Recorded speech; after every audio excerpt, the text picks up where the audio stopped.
दोस्तों, कैसे हैं आप सभी लोग। देखिए, आज की वैकेंसी है इंडिया पोस्ट की। इंडिया पोस्ट ने अभी वैकेंसी निकाली है और जो हम डिस्कस करने वाले हैं इस वीडियो में डिटेल में बताएंगे कि आपके लिए क्या है स्पेशल इसमें। तो सबसे पहले हम यहाँ पे जाएंगे नोटिफिकेशन। ये है हमारा, आपका देख सकते हैं, इंडिया पोस्ट ऑनलाइन gov.in। ठीक है, उसके बाद हम चले आएंगे यहाँ पर नोटिफिकेशन सेक्शन में और यहाँ पर 3 नोटिफिकेशन है, एक इंस्ट्रक्शन है, उसके बाद ये डिस्क्रिप्टिव नोटिफिकेशन है। सो मैंने डाउनलोड ऑलरेडी किया हुआ है, तो so this is the instruction. Okay, so complete notification है, आप देख सकते हैं। नंबर 17, ये this is the GDS letter number. ठीक है, नोटिफिकेशन नंबर यहाँ पे आप देख सकते हैं, ये है। उसके बाद ग्रामीण डाक सेवक GDS online engagement schedule 2000 schedule July 2024। Applications are invited from the eligible candidate to fill the vacant post of ग्रामीण डाक सेवक। ठीक है, तो ग्रामीण डाक सेवक का पोस्ट है जिसको GDS कहते हैं शॉर्ट में। ठीक है, ब्रांच पोस्ट मास्टर भी बोलते हैं उसको, असिस्टेंट ब्रांच पोस्ट मास्टर का भी, और डाक सेवक, इन तीनों पोस्ट के लिए खाली जगह है in the different offices of the department of post. Department of post के अलग अलग जो ऑफिस है वहां पर ये वैकेंसी है। The detail of the vacant post is given in अक्षर 1। यहाँ पर आपको डिटेल मिल जाएगा। The application are to be submitted online. यहाँ पर आप इस लिंक को यूज करके you can visit to this website. Okay, इस वेबसाइट पर जाकर के आप ऑनलाइन अप्लाई कर सकते हैं। ओके, तो हम डिटेल में नहीं जाएंगे ज्यादा, हम सिर्फ आपको इम्पोर्टेंट पॉइंट बताने वाले हैं। Registration online application edit correction window. ठीक है, रजिस्ट्रेशन कब आप करेंगे, ऑनलाइन अप्लाई कब करेंगे और एडिट आप कब कर पाएंगे, यानी कोई करेक्शन करना है, उसमें गड़बड़ी हो गई है तो सुधार आप कब तक कर पाएंगे, ये सारा कुछ के लिए आप इसको 36 पेज हैं टोटल, तो ये सारा कुछ पढ़ना पॉसिबल नहीं है। तो मैं एक्टिविटीज जो इम्पोर्टेंट है वो बता देता हूँ। Number 1, registration and submission online application. आप जो रजिस्ट्रेशन और ऑनलाइन फॉर्म भरेंगे शुरू होगा 15/7/2024 से लेकर के 5/8/2024 तक ये रहने वाला है। ठीक है, उसके बाद आपके लिए एडिट का ऑप्शन रहेगा, उसमें सुधार का, तो 6/8 से लेकर के 8/8 तक, यानी 2 दिन आप सुधार कर पाएंगे। Services conditions and brief job profile and residence accommodations. ठीक है, तो ये सारा कुछ डिटेल है इसमें कह रहे हैं, इसको मैं आपके लिए पढ़ देता हूँ। Applicant must clearly understand that GDS are not regular employ of the department. ठीक है, आपको ये समझना चाहिए कि आप रेगुलर एम्प्लॉय नहीं है इस इंडिया पोस्ट का। एंड देयर एम्प्लॉयमेंट ये आपका जो नौकरी है रेगुलर नहीं है, अलाउंसेस भी है।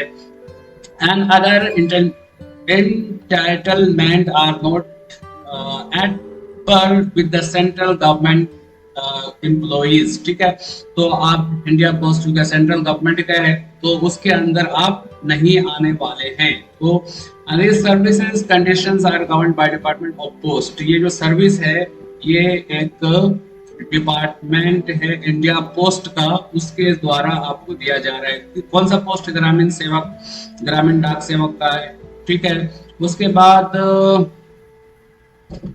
as received from the time to time and not formed under Article 309 of the Constitution of India.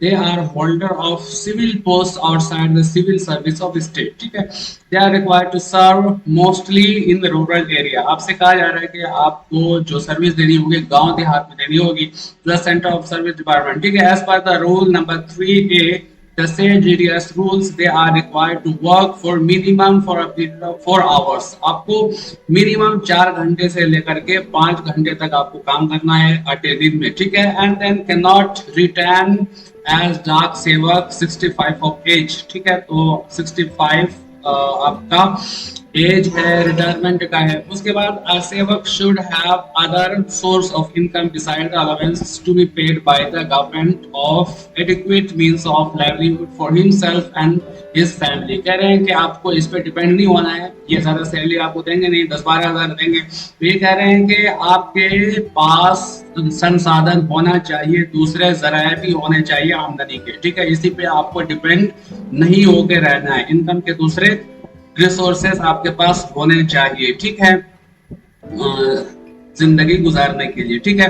The candidate selected as BPMS are required to arrange accommodations for running the post office, ठीक है। सो अगर आप select होते हैं तो BPS आपको arrange करना है अकोमोडेशन के लिए। अकोमोडेशन का मतलब है रहना खाना, आप क्या जो रिहाइश होगा उसके लिए। Call as branch post officer at there on cost, आपको अपने खर्चे पर रहने और खाने का इंतजाम करना पड़ेगा, ठीक है। The candidates are advised to carefully go through the set GDS rule. So आप GDS का जो रूल है उसको आप पढ़ेंगे तो इसमें रहने खाने का जो खर्चा है, अकोमोडेशन इसको बोलते हैं, वो नहीं दे रही है company. Which are available on the official website, website के ऊपर आप जाकर के ये डिटेल में पढ़ सकते हैं। The brief job profile of different categories of GDS are under. तो ये अलग अलग कैटेगरीज हैं इनके। ब्रांच पोस्ट मास्टर जिसको BMP कहते हैं, ठीक है। तो the job profile of branch post master include क्या है, day to day postal operation of branch post office BO and India Post Payment Bank in the manner as prescribed by department time to time, ठीक है। तो आप रोजाना आपको operate करना है ब्रांच पोस्ट का या इंडिया पोस्ट पेमेंट का, ठीक है। उसके बाद दूसरा आपका काम क्या रहेगा, marketing and promotion of products and services being provided by the department. आपको मार्केटिंग करनी होगी, उसका प्रमोशन करना होगा जो उनके प्रोडक्ट्स हैं, ठीक है। In the single landed BOS BMS has overall responsibility of smooth and timely functioning of office. आपके ऊपर जिम्मेदारी होगा कि आप पूरे फंक्शन पूरे डिपार्टमेंट को टाइमली और स्मूथली सही से आप उसको रन कर रहे हैं, अपनी जिम्मेदारी को अदा कर रहे हैं, including mail convenience and mail delivery, ठीक है। यानी कि आप मेल भी पहुंचा रहे हैं, जो भी लेटर आए हैं, डाक आए हैं, उनके घर तक पहुंचा रहे हैं, और इसके अलावा इंडिया पोस्ट पेमेंट का जो भी काम रहेगा वो आप कर रहे हैं। In the BPOs has other single handed and BPMS may be assisted by the ABPM, however employer required to do combined duties for, ये combined duty रहेगा, आपका साथ देने वाला रहेगा, ठीक है, ABMP। तो ये सारा पोस्ट है। रेसिडेंस और अकोमोडेशन जो रहने का और खाने का आपका क्या होने वाला है उसके बारे में इन्होंने बोला है। The candidate selected as GDS BPM will have to provide accommodation for branch post office after selection but before engagement, ठीक है। engagement से पहले और सिलेक्शन के बाद आपको खुद का जुगाड़ करना पड़ेगा। A declaration to this effect with detail of accommodation to reside in post village, the village in which the BO is functioning only. The accommodation should meet the standards as prescribed by this directorate letter, ठीक है। तो जो इनका letter है directorate का उसके according ये होना चाहिए, उस स्टैंडर्ड का आपका रहने का अकोमोडेशन का हिसाब किताब होना चाहिए, ठीक है। असिस्टेंट ब्रांच पोस्ट मास्टर जिसको शॉर्ट में ABPM बोलते हैं। The job profile of assistant branch post master include क्या रहेगा आपका काम, स्लैब ऑफ स्टैम्प्स, ठीक है, स्टेशनरी और convenience and delivery of mail at door step, घर घर जाकर के आपको डाक पहुंचाना है और सेल करना है किसका, जो स्टेशनरी है उसका, इंडिया पोस्ट का, या उसका स्टैम्प है, मोहर वगैरह है, या उसकी जो आती है चिपकाने वाली इनवेलप वगैरह। Exchange the mail with account office etc despite payments other transaction of, ठीक है। So to assist BPM in postal operations in a manner as prescribed by the department from time to time। उसके बाद marketing and promotions करने हैं, to do combined duties of the PPM combined duties आपको करने होंगे and other work assigned by supervisor को काम आपको बता सकते हैं वो करने के लिए। उसके बाद रेसिडेंस आपकी रिहाइश रहने के लिए क्या रहेगा। So A B PMs are required to reside within the delivery jurisdiction of the post office concerned। ठीक है, जहां आपका काम रहेगा उसी के आसपास में आपको रहना पड़ेगा। डाक सेवक अगली पोस्ट है, ये पोजीशन के लिए भी वैकेंसी है। तो Dak Sevak will be engaged in departmental office line, sub post office, head post office and office of railways, mail receive services etcetera. The job profile of Dak Sevak includes, ये आपका काम है, सेल करना है आपको स्टैम्प स्टेशनरी वगैरह। Dak Sevak may have to work in sorting office of railway. ठीक है, रेलवे का जो डाक है उसमें काम करना है। Dak Sevak in the mail office will handle receipt. ठीक है, डिस्पैच द मेल बैग्स, ये डिस्पैच करना है किसी मतलब सामान वगैरह है कोई डाक में लगाना है। डाक सेव्स विल आल्सो असिस्ट, डाक सेवक आल्सो असिस्ट, डाक सेवक भी आपका सहायक रहेगा, आपके साथ देगा। रेसिडेंस आपका जो रहने का इंतजाम होगा डाक सेवक का, required to reside within delivery jurisdiction of post. ठीक है, आप जहां भी काम कर रहे हैं ऑफिस के आसपास ही आपकी रिहाइश होनी चाहिए। उसके बाद emoluments and allowances, GDS are paid emoluments in front of time related continuity allowance which carry an annual increase of 3.3% subject to fulfillment of the conditions as given in the GDS rule. They are also entitled to TRINIS allowances and TRCA as declared by the government of India from time to time. The GDS are also entitled to some other allowances and social security benefit। ठीक है, security आपको मिलेगा which includes GDS, gratuity and service discharge benefit scheme, Eakin and new pension scheme, pension आपको मिलने वाला है applicable है। Regular employee, ठीक है, whose details are given under the GDS rule and office website of the department। तो ज्यादा detail के लिए आप इसके वेबसाइट पर जा सकते हैं।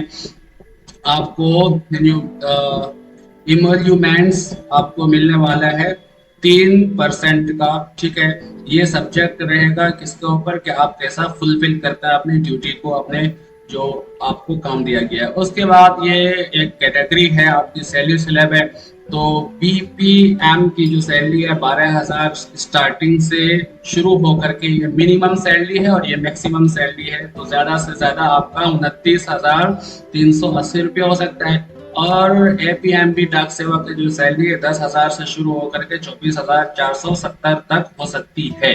ठीक है, एलिजिबिलिटी क्राइटेरिया देख लेते हैं आप कौन लोग अप्लाई कर सकते हैं, एज लिमिट क्या है। तो कम से कम आपका 18 साल उम्र होनी चाहिए, ज्यादा से ज्यादा आपको 40 साल तक आप अप्लाई कर सकते हैं। Subject to relaxation as per सब पारा एज बिलो। ठीक है, तो ये रिलैक्सेशन आपको मिल सकता है अगर आप कैटेगरी में आते हैं, जैसे कि आप ओबीएस में हैं या आप पीडब्ल्यूडी में हैं। So age will be determine on the basis of last day of the submission of application। ठीक है, जिस दिन आप फॉर्म फिल कर रहे हैं उस दिन के लास्ट दिन को आपका माना जाएगा एज लिमिट। ठीक है, relaxation in upper age limit, ये रिलैक्सेशन है 5 साल के लिए SC ST का, और OBC के लिए 3 साल का रिजर्वेशन है।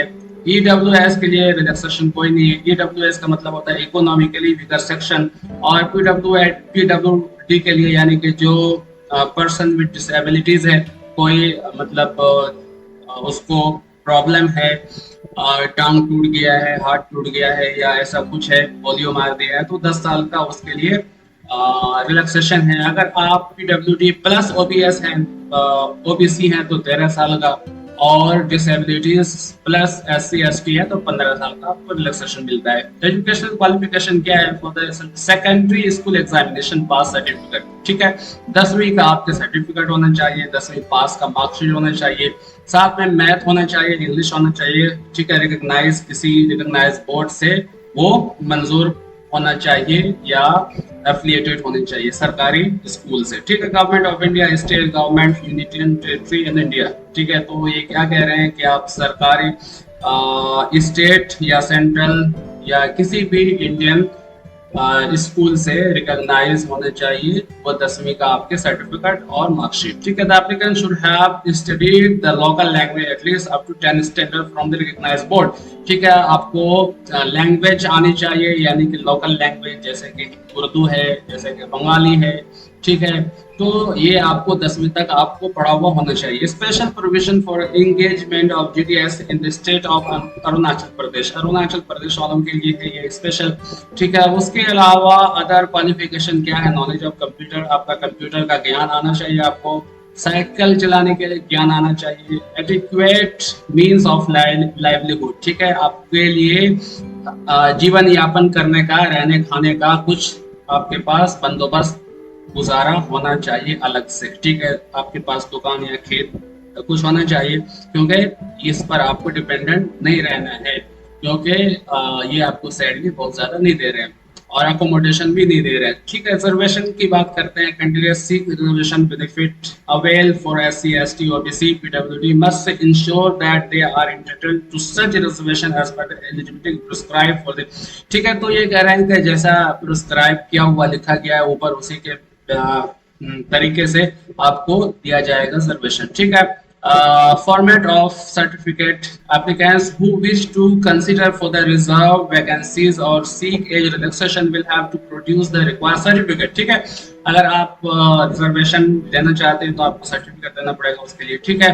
There will no relaxation in upper age limit, ठीक है। ईडब्ल्यूएस जो भी लोग हैं इकोनॉमिकली वीकर सेक्शन है, तो उसके लिए अपर एज लिमिट में कोई रिलैक्सेशन नहीं, जैसे कि 40 साल का अपर एज लिमिट है, तो उससे ज्यादा आपको 45 साल या 2 साल उसके लिए रिलैक्सेशन नहीं है, ठीक है।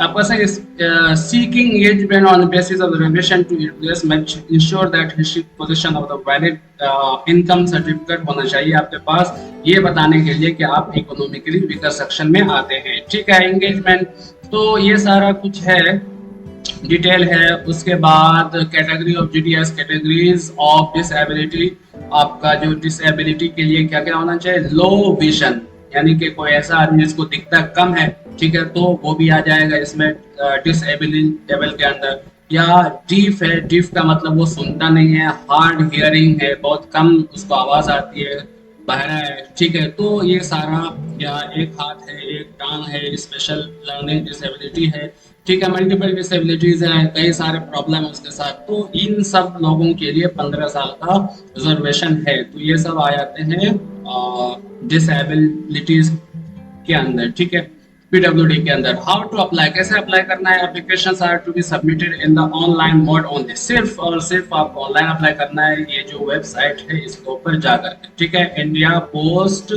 gdsonline.gov.in, application received from any other mode will not be entertained, किसी अलग तरीके से अगर आपने अप्लाई किया है, अगर आप पोस्ट से भेजते हैं या खुद जाके अप्लाई करते हैं ऑफिस में, तो उसके लिए मान्य नहीं होगा, ठीक है। तो ये कह रहे हैं। तो डिटेल इंस्ट्रक्शन, आपका जो डिटेल इंस्ट्रक्शन है वो दिया गया है नीचे। सिलेक्शन क्राइटेरिया क्या रहेगा, will be shortlisted on the basis of the system generated merit list, जो कंप्यूटर है इनका, तो कंप्यूटर मेरिट लिस्ट बनाएगा और उस मेरिट लिस्ट के बिहाफ पर आपको शॉर्ट लिस्ट किया जाएगा, जैसे कि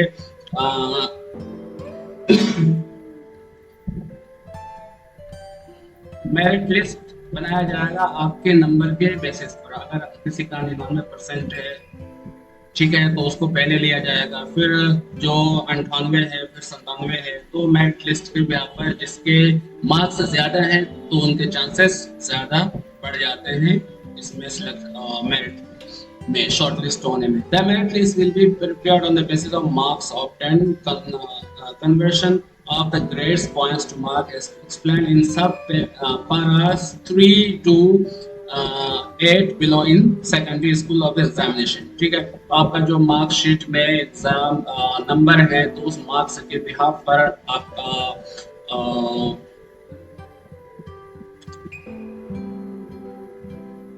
मेरिट लिस्ट बनाया जाएगा और फिर आपकी शॉर्ट लिस्ट की जाएगी। For application where secondary examination of 10 marksheet contents the marks as mentioned in each subject और marks and grade points, their total marks will be worked out by taking into account the marks obtained in case any applicant applies with grade points instead of marks, his application will be liable for cancellation। ठीक है, आपको देखिए grade होता है एक होता है marks. तो ग्रेड के बिहाफ पर ग्रेड और पॉइंट के बेस पर अप्लाई नहीं करना है, आपको जो मार्क्स मिले हैं उसके बिहाफ पर अप्लाई करना है। ठीक है, क्योंकि आप देखिए 5 से लेकर के 8 तक ग्रेड ए में आ गया, ठीक है, फिर 3 से लेकर के 5 तक ग्रेड बी में आ गया, तो कितने सारे ये हैं बीच में 5 से लेकर 8 तक ग्रेड ए में आ गया। तो आपको ग्रेड नहीं देखना है क्योंकि ग्रेड में फिर पता नहीं चलता है नंबर कितने आए।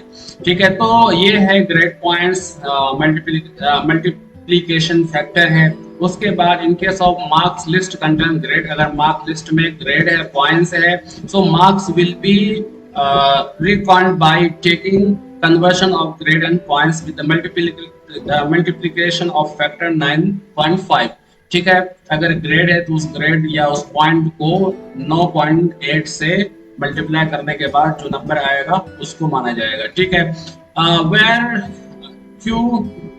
cumulative grade points average is also provided, the marks will be carried out by multiplying the CGPA by, अगर किसी में ग्रेड या पॉइंट्स नहीं है बल्कि वहां पर क्यूम्यूलेटिव ग्रेड है तो उसको भी इसी तरीके से कैलकुलेट किया जाएगा। ठीक है, उसके बाद इट यहाँ हाईलाइट किया हुआ है तो इसको देखते हैं। It is to clarify that the candidates are not required to convert their points grade into marks and are required to mention his grade and pass only.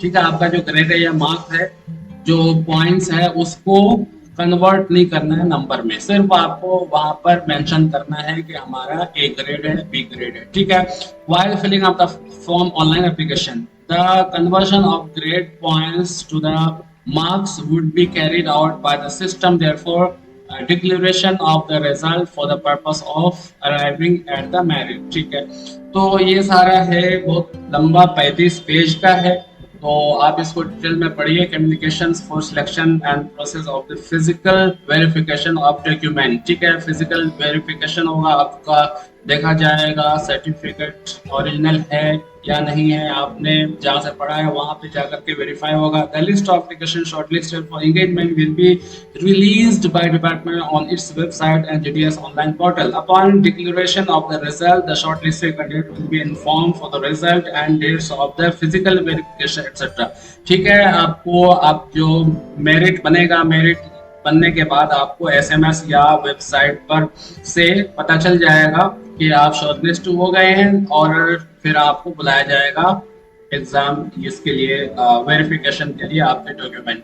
Therefore the shortlisted candidate should require to attend the designated authority for physical verification of document. ठीक है, तो आपको वहां पर office जाकर के आपको अपने सर्टिफिकेट दिखाना पड़ेगा ताकि वेरिफिकेशन हो सके। While attending for document verification, candidate will require to carry following documents।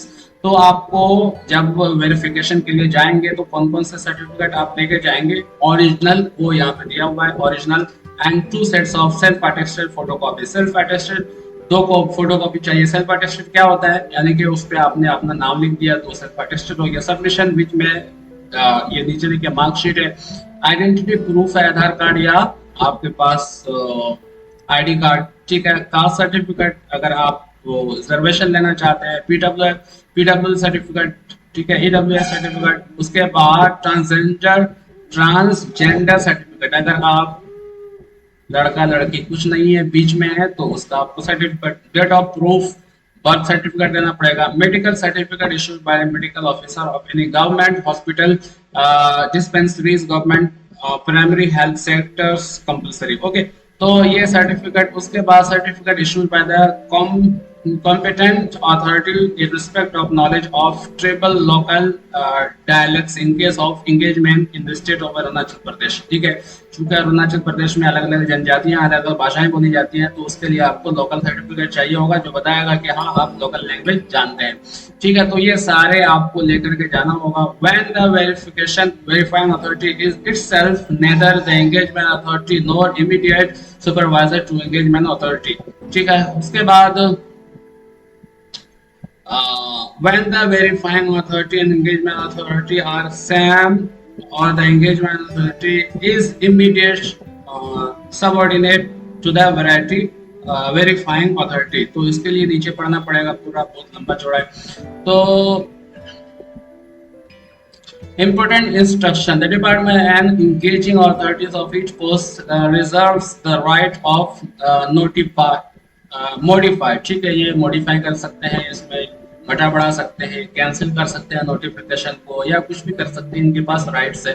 Department does not make any phone calls. आपको फोन कॉल नहीं आएगा तो आप उसका वेट नहीं करेंगे, आप ईमेल चेक करेंगे और मैसेज चेक करेंगे। ठीक है, एप्लीकेशन कैन, यहाँ पे आप देख सकते हैं कि ये बोल रहा है कि मोबाइल नंबर पे आपको मैसेज भेजेंगे या ईमेल भेजेंगे। ठीक है, उसके बाद application can view his application status, website पे आप अपना स्टेटस चेक कर सकते हैं। For queries division wise help desk mobile number are provided on the website. कोई भी क्वायरी है तो आप उसके वेबसाइट पे जाकर के पूछ सकते हैं। ठीक है, तो इंपॉर्टेंट नोटिस है, the candidate who have been dismissed, removed, compulsorily retired from government service, Gramin Dak सेवक in the past in measure of penalty under the relevant conduct rule will be barred from applying। ठीक है, ये important notice है। ये note किया है कि अगर आपको डिपार्टमेंट ने यानी इंडिया पोस्ट ने मिसकंडक्ट के बिहाफ पर आपको या किसी आपको ऐसी कामों की वजह से निकाल दिया गया है, डिसमिस कर दिया गया है या हटा दिया गया है, तो आप उसको अप्लाई नहीं कर सकेंगे। ठीक है, तो ग्रामीण सेवक के पोस्ट से या आप रिटायर हो गए हैं या उसको हटा दिया गया है या आपको पर पेनल्टी लगाया गया है, तो आप अप्लाई नहीं कर पाएंगे, यू आर ऑन डिबार। ठीक है, against the question noted, all the applicant will be required to submit an undertaking to this effect at the time of submission of their application। ठीक है, तो ये आपको वहाँ चेक इन करना पड़ेगा, एक टिक मार्क लगाना पड़ेगा कि हमको ऐसा कोई इशू नहीं है हमारे साथ, मुझे निकाला नहीं किया है और मुझे पेनल्टी नहीं लगाई गई है, तो ही आपको एक्नॉलेज करना पड़ेगा। ठीक है, तो ये नोट है और ये आपका as per the state reservation ग्रामीण डाक सेवक वैकेंसी पोजीशन 4 किसके लिए है, एनेक्सर 1 है, तो आप इसको पढ़ लीजिए। उसके बाद रजिस्ट्रेशन, इस लिंक पर जाकर आप रजिस्ट्रेशन करेंगे। सबसे पहले आप रजिस्टर करेंगे अपने आप को, उसके बाद आप अप्लाई करेंगे उस रजिस्ट्रेशन नंबर को यूज करके। ठीक है, उसके बाद for register on portal the applicant must have their on active email ID and mobile number. आपके पास एक्टिव ईमेल आईडी और मोबाइल नंबर होना चाहिए। All the important information including declaration of result of certification of your professional engagement etcetera would be sent और register mobile number email only. ठीक है, तो सारे आपसे बातचीत जो वो करेंगे डिपार्टमेंट, तो ईमेल से और मोबाइल नंबर के एसएमएस से। ठीक है, सो आपको वैलिड और एक्टिव ईमेल और मोबाइल नंबर चाहिए होगा। Once the application register the same mobile number will not be allowed for any further registration. अगर एक मोबाइल नंबर से एक बार आपने रजिस्टर कर लिया तो दोबारा आप उस नंबर से रजिस्टर नहीं करेंगे। ठीक है, in case any duplicate registration is found by entering basic details the candidature of such registration will be remove from the selection process. ठीक है, अगर आपने डुप्लीकेट अप्लाई किया है, एक अप्लाई कर दिया, फिर दोबारा अप्लाई कर रहे हैं, तो आपको उसके लिए तैयार रहना चाहिए उसका अंजाम भुगतने के लिए। ठीक है, तो before proceeding win one time registration keep the mobile information documents ready. तो आप जब अप्लाई करने से पहले, जब आप रजिस्ट्रेशन करेंगे, तो रजिस्ट्रेशन करने से पहले ये सारे आपके पास चीजें होनी चाहिए। क्या होनी चाहिए? Mobile number, email ID, Aadhaar number, information about the board and year of passing, किस बोर्ड से हैं, कब पास किया है आपने, मेट्रिकुलेशन 10वीं का एग्जाम, ठीक है। उसके बाद स्कैन कॉपी ऑफ जीपीएस या आईपीईजी फॉर्मेट होना चाहिए 50 केबी से कम, जिसका आपका फोटो का सिग्नेचर होना चाहिए किस फॉर्मेट में, जेपीएस चलेगा, आईपीईजी चलेगा, फॉर्मेट लेस देन 20 केबी, 20 केबी से कम होना चाहिए। ठीक है। पेमेंट ऑफ फीस, तो फी 100 रुपया है। ठीक है, आप यहाँ पे देख सकते हैं एस सी एस टी के लिए एग्जेम्प्टेड है। अगर एस सी एस टी में आते हैं, पीडब्ल्यूडी में आते हैं, तो आपको 100 रुपये भी नहीं देना है। ठीक है, आपके लिए दरवाजा खुला है।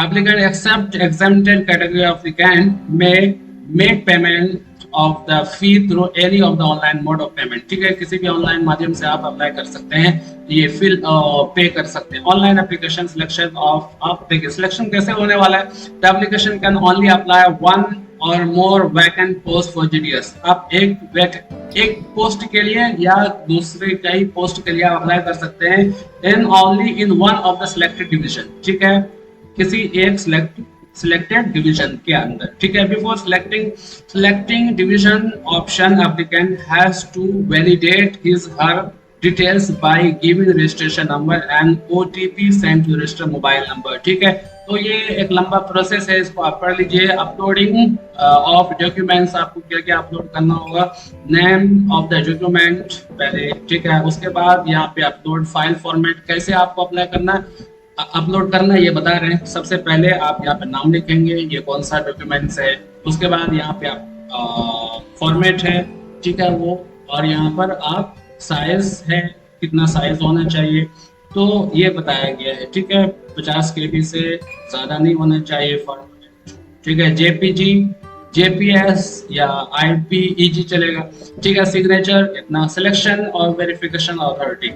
उसके बाद window for application for correction के लिए विंडो है, और हम देख रहे हैं, मैं देखना ये चाह रहा हूँ कि सिलेबस क्या है। List of local language for GDS engagement, तो देखिए आपके लिए कौन सा लोकल लैंग्वेज आपको आना चाहिए। आंध्र प्रदेश के लिए ये सारे लैंग्वेज, साथ में तेलुगु आना चाहिए। ठीक है, आसाम के लिए आंध्र प्रदेश के लिए ये Andhra Pradesh and Yanam, Assam, Yanam, Assam including 3 district of Barak valley and Bihar में आपको हिंदी आना चाहिए। ठीक है, छत्तीसगढ़ में छत्तीसगढ़ आना चाहिए, दिल्ली में दिल्ली की भाषा, गुजरात में गुजराती। ठीक है, हरियाणा में। उसके बाद ये सारा स्टेट का है कि कहाँ पर कौन सा लैंग्वेज आपको आना चाहिए। ठीक है, उसके बाद ये अंडरटेकिंग है, आप यहाँ पे अपना नाम लिख करके सिग्नेचर, मैं फला का बेटा हूँ, फला हूँ।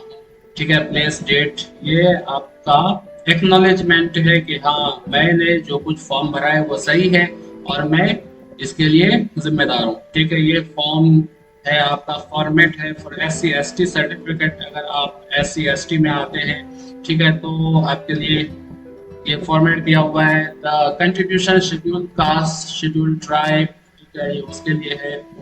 उसके बाद नेक्स्ट ये है format of certificate to be produce by other backward classes. ठीक है, बैकवर्ड में आते हैं तो आपके लिए ये है। इनकम एंड असेस सर्टिफिकेट, ठीक है, इनकम सर्टिफिकेट आपको देना पड़ेगा। तो आप गरीबी रेखा में आते हैं, डिक्लेरेशन, ठीक है, आपको डिक्लेरेशन फॉर्म भरना पड़ेगा। और ये सारा है अंडरटेकिंग कि हाँ मैं तैयार हूँ, अंडरटेकिंग। ठीक है, तो सिलेबस इसमें इन्होंने बात नहीं की है, तो सिलेबस के लिए हम आ जाते हैं वापस और हम देखते हैं दूसरा कहाँ पर कितने पोस्ट है खाली।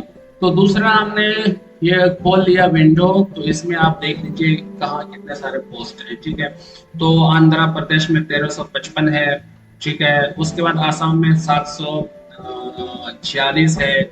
आप ये देखो कहाँ पे आसाम इंग्लिश हिंदी में 2 ही पोस्ट है खाली, देखिए। ठीक है, तो मैं थोड़ा सा बड़ा करूँ इसको। अच्छा, यहाँ पे सामने किस कैटेगरी में कितना पोस्ट है ये दिया हुआ है इन्होंने। ठीक है, तो हर एक के लिए और लास्ट में टोटल है। ठीक है, जम्मू कश्मीर में आपकी हिंदी उर्दू चलती है, तेलुगु चलती है, तो ये सारा टोटल पोस्ट 44,228 है। 44,228 टोटल पोस्ट है, तो काफी सारी वैकेंसी है। है तो आप इसके लिए जा करके आंख बंद करके अप्लाई कीजिए। और ये है आपका नोटिस, इंस्ट्रक्शन है, इंस्ट्रक्शन देखिए रजिस्ट्रेशन के लिए क्या इंस्ट्रक्शन है। तो ये है आपके लिए रजिस्ट्रेशन का instruction. Should be noted that candidates are required to ensure their eligibility before registering in portal. ठीक है, आप आपको अवेलेबल रहना है आपको रजिस्टर करने से पहले। ऐसा नहीं है कि आपने किसी को बोल दिया फॉर्म भर देना भाई वो भर देगा। ठीक है, आपको वहां पे रहना पड़ेगा। Is mandatory for online apply. ठीक है, रजिस्ट्रेशन इज मैंडेटरी, आपको रजिस्ट्रेशन करना ही पड़ेगा। सबसे पहले registration mobile number, email ID आपको देना पड़ेगा जो कि यूनिक होना चाहिए। And also require validation for mapping as registered email mobile number. ठीक है, फॉर दिस पर्पस ओटीपी आएगा, आप उस पे ओटीपी के बाद आपको रजिस्टर होंगे। For registration application required to submit the following basic detail. Registration में आप क्या क्या देना सबमिट करेंगे, मोबाइल नंबर आप सबमिट करेंगे।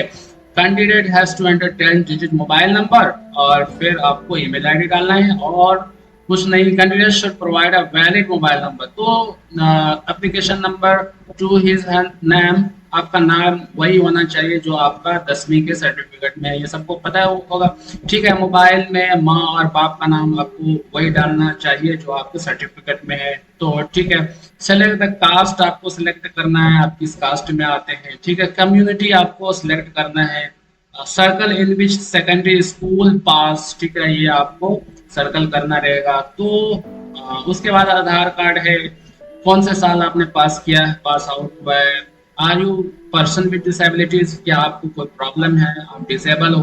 टाइप ऑफ डिसेबिलिटीज, कैसी प्रॉब्लम है। Select DPS category, so PWD का आप कैटेगरी। लैंग्वेज, ठीक है, आपको 10वीं तक का आपने लैंग्वेज पढ़ाई या नहीं। Whether employed, candidate has to select his yes no according to has employment status. ठीक है, आप पहले से कहीं पर काम कर रहे हो सरकारी इसमें या नहीं वो। Whether employment NOC is available, आप अगर काम कर रहे हैं तो एनओसी अवेलेबल है या नहीं। एनओसी क्या होता है, एनओसी का मतलब होता है no issue certificate, no objection certificate. ठीक है, नो ऑब्जेक्शन सर्टिफिकेट बेसिकली अगर आप कहीं पर काम कर रहे हैं और आपने वहां काम करना बंद कर दिया तो आपको वो नो ऑब्जेक्शन सर्टिफिकेट देते हैं कि आप कहीं दूसरी जगह जाकर के काम कर सकते हो, मुझे कोई आपत्ति नहीं है। अगर सपोज आप ऑलरेडी किसी डिपार्टमेंट में काम कर रहे हैं और फिर यहाँ पे आपका सिलेक्शन हुआ तो ये कहेंगे कि हम आपको ऑब्जेक्शन केस करेंगे क्योंकि आपने यहाँ मेरे साथ काम करना था, आप इसके अलावा आप दूसरी जगह क्यों फॉर्म भरा, आपने वहां पर क्यों अप्लाई किया। तो हम आपको ऑब्जेक्शन का केस करेंगे। हमें आपत्ति है कि आपने यहाँ पर छोड़ा नहीं। ठीक है, तो नो ऑब्जेक्शन सर्टिफिकेट जहाँ पर आप काम करते हैं वो आपको देता है कि आप फ्री हैं आप दूसरी जगह काम करने के लिए। ठीक है, candidate needs to upload his latest photo, आपका सबसे लास्ट वाला फोटो आपको अपडेट करना पड़ेगा। Candidate needs to enter all mandatory field registration के लिए। ठीक है, in case of any modification required changes can be made in the same screen before submission। आप सबमिट करने से पहले आप कोई भी करेक्शन कर सकते हैं। ठीक है, candidates needs to submit correct information during registration, सही आपको इन्फॉर्मेशन देना है क्योंकि जो भी इन्फॉर्मेशन आप भरेंगे उसका आपको सर्टिफिकेट देना पड़ेगा, प्रूफ देना पड़ेगा, इसलिए आप झूठ नहीं बोल सकते हैं। ठीक है, तो यहाँ पर ये सारी बातें थी, ये सारी चीजें थी। आप अप्लाई कीजिए, मेरा चैनल सब्सक्राइब कीजिए। Okay, so thank you very much for this session. और if you are interested in online form filling jobs vacancies, so you can consider to subscribing to my channel for the latest update. Okay, thank you very much.